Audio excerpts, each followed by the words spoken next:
Okay, we are counting down the top 10 draft picks, looking for the best ever player taken with each pick inside the top 10.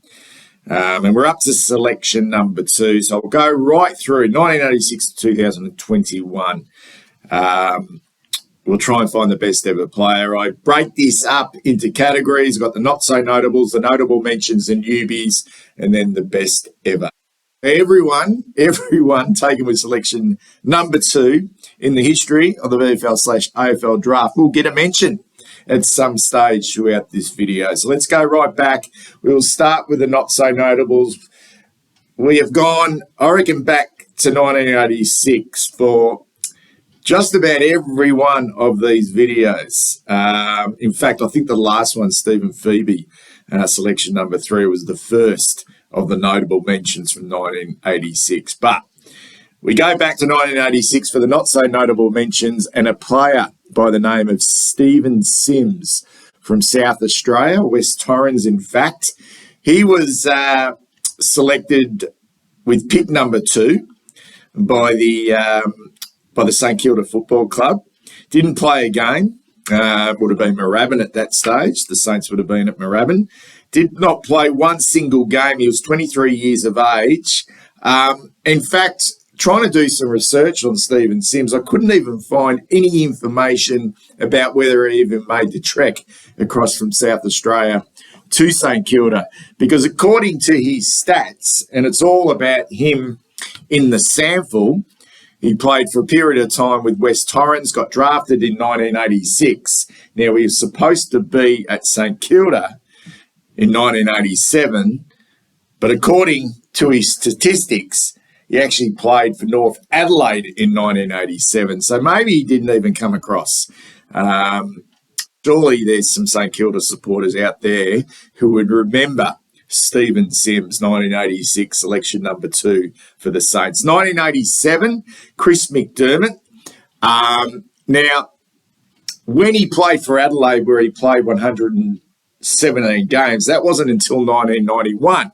He was, in fact, drafted twice, originally to Fitzroy in 1981, and then 1987, he was drafted to the Brisbane Lions, or Brisbane Bears, in that time.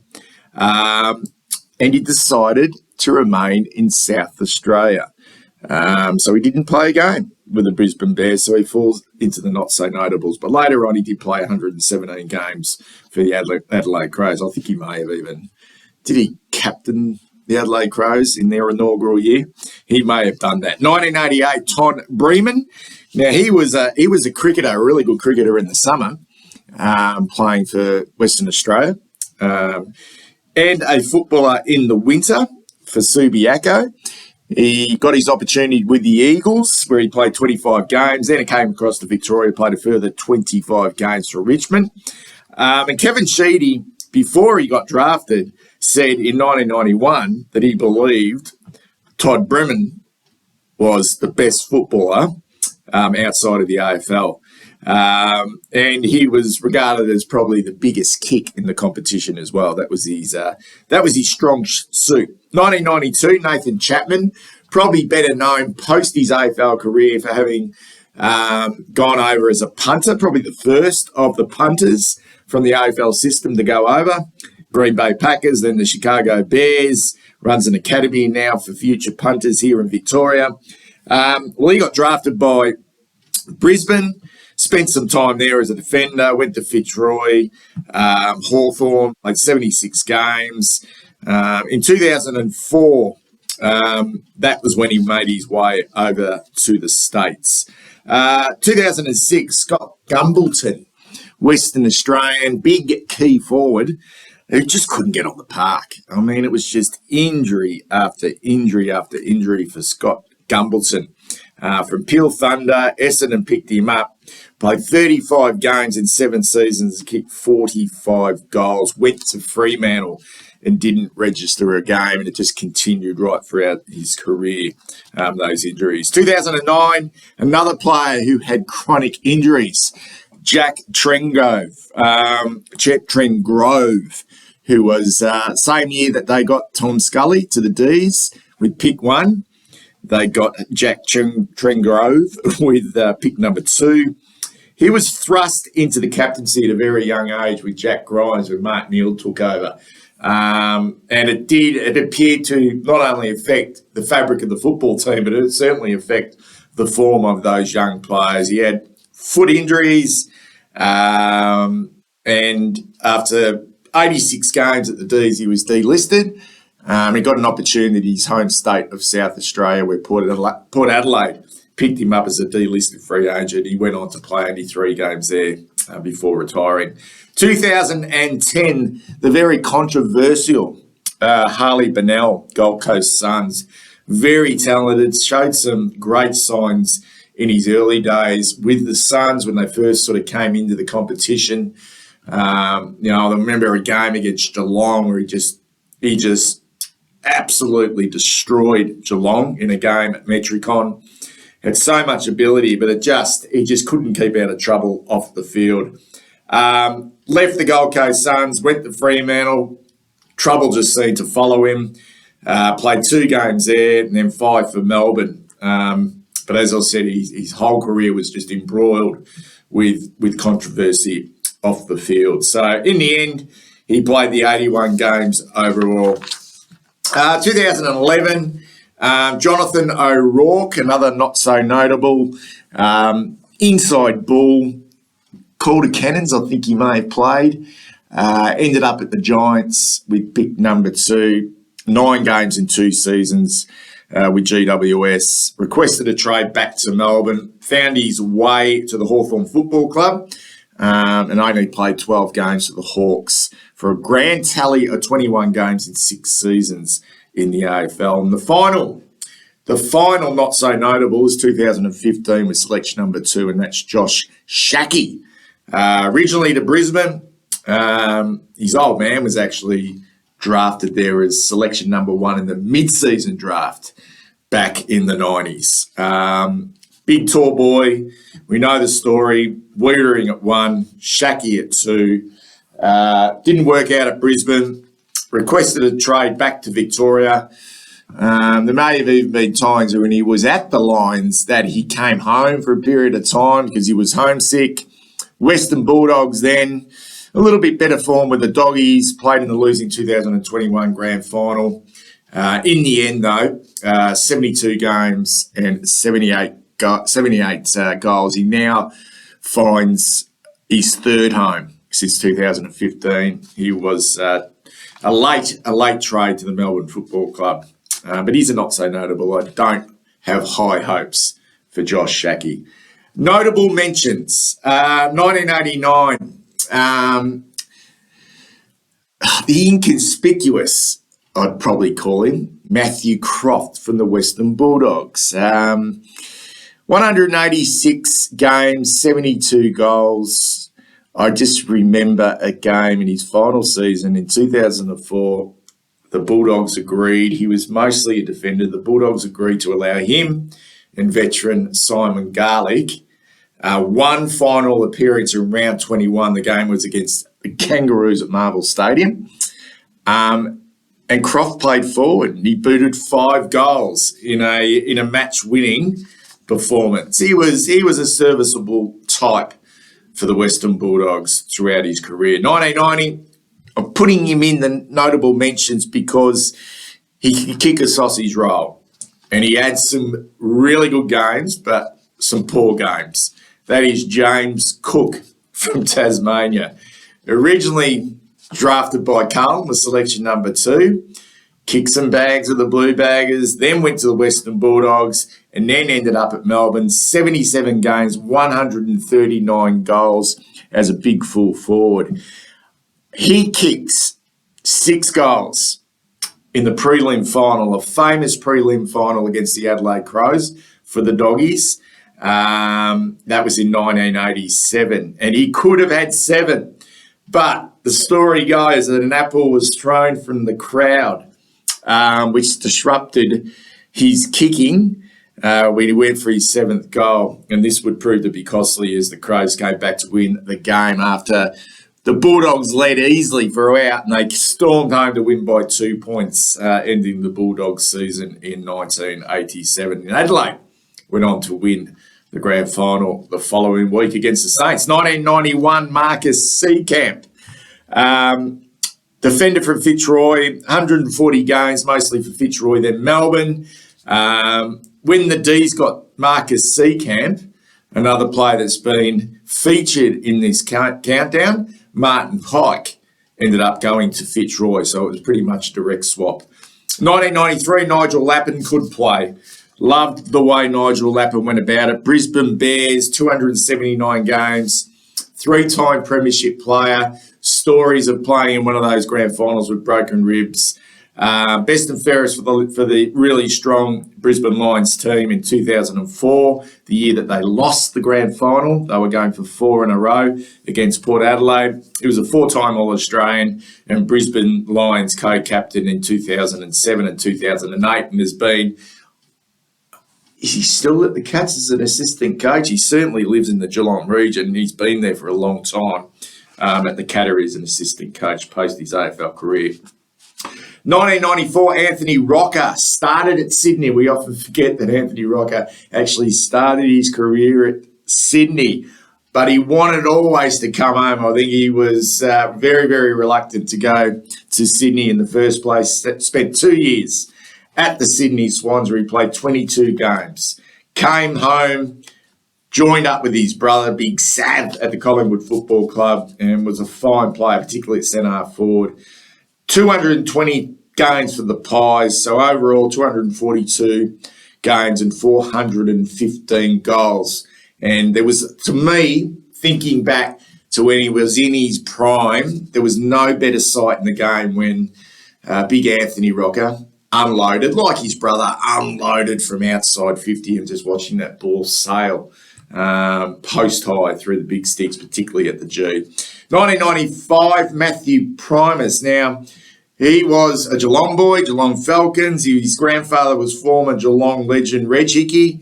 So there was probably a preference for him to remain in Geelong and play for the Cats, but unfortunately there's no grandfather and grandson rule as such. So he was first drafted by Fitzroy, then made his way to Port Adelaide, where he's made his name as a pretty good ruckman, 157 games there.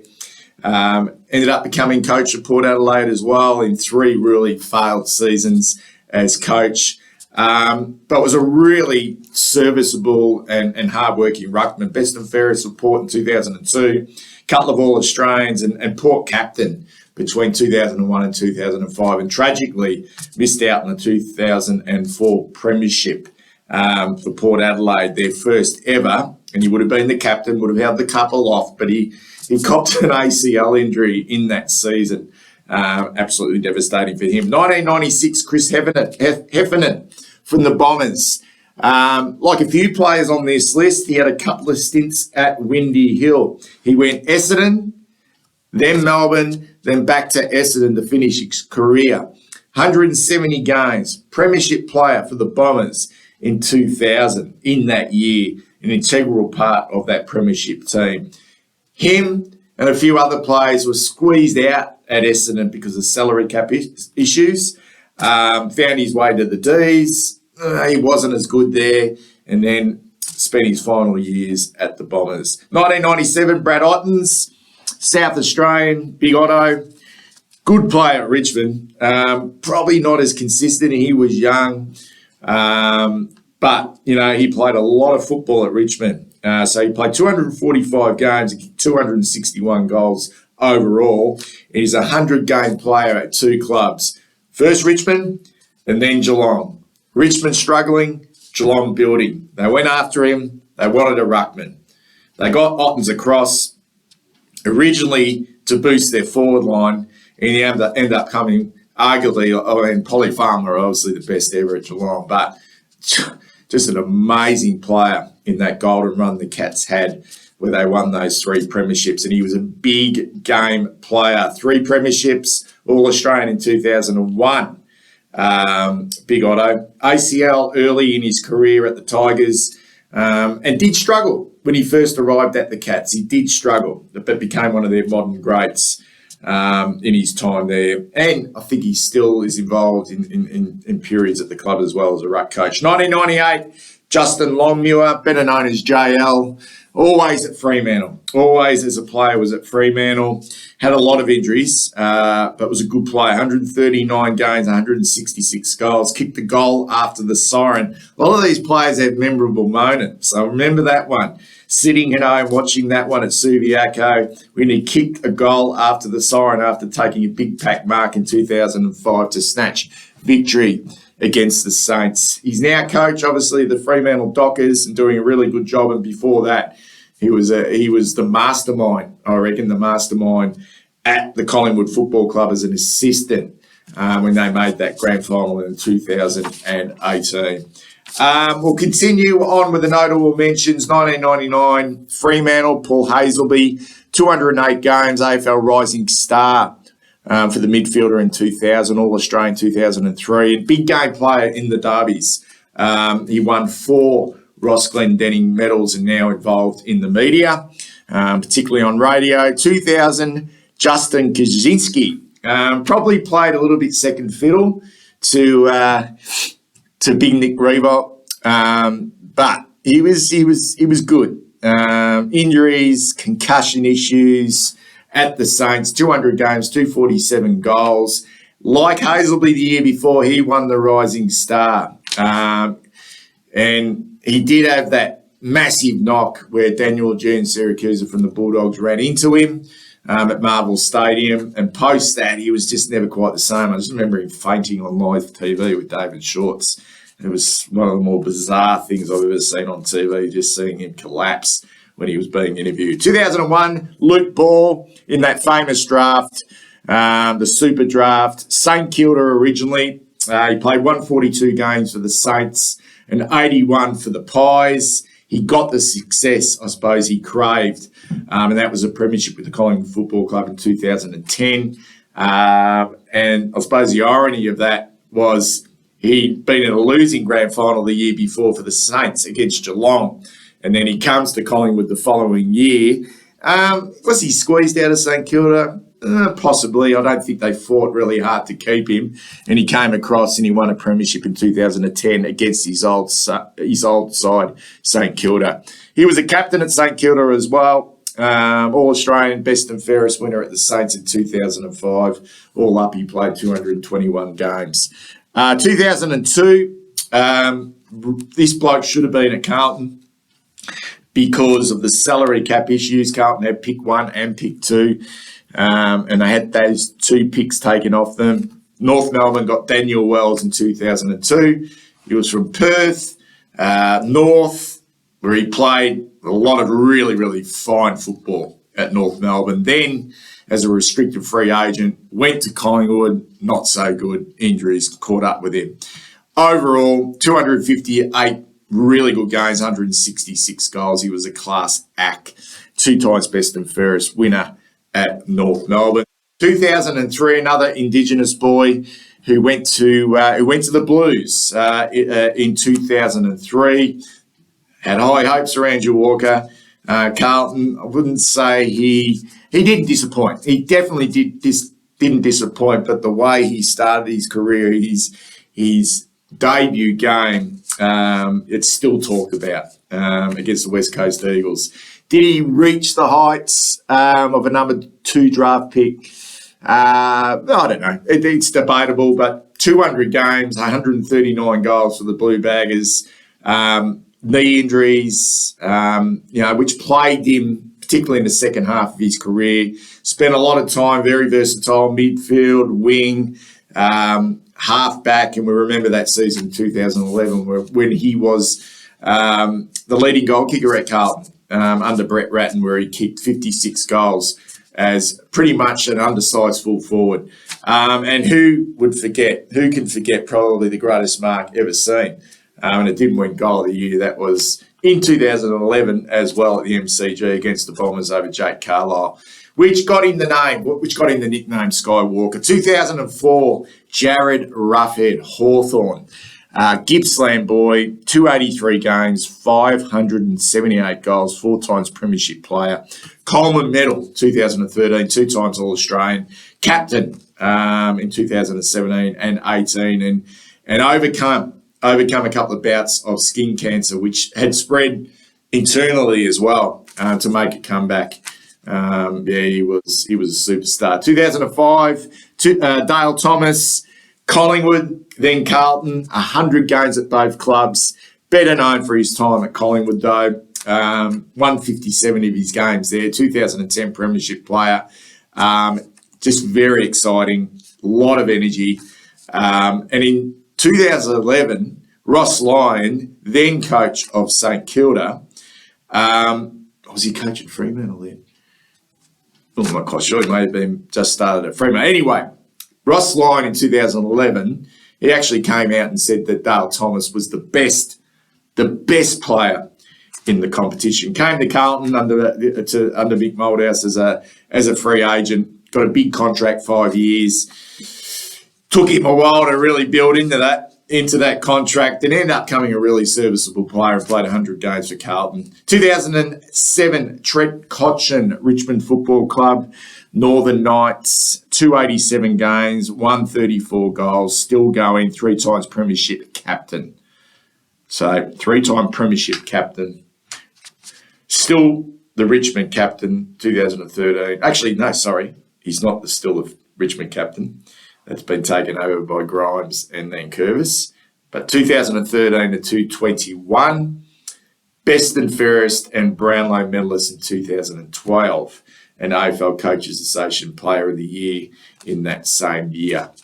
What a leader for the Richmond Football Club. In 2008, Nick Naitanui, West Coast Eagles, 213 games, 112 goals, 3 times All-Australian, 2 best and fairest, couple of ACLs, one in 2016, missed the entire 2017 season, then another in 2018, and tragically missed the Eagles' premiership win against the Pies. 211, Stephen Coniglio, Western Australian, been at the Giants for his whole career, 177 games, 101 goals, and was captain for that football club for a short period of time.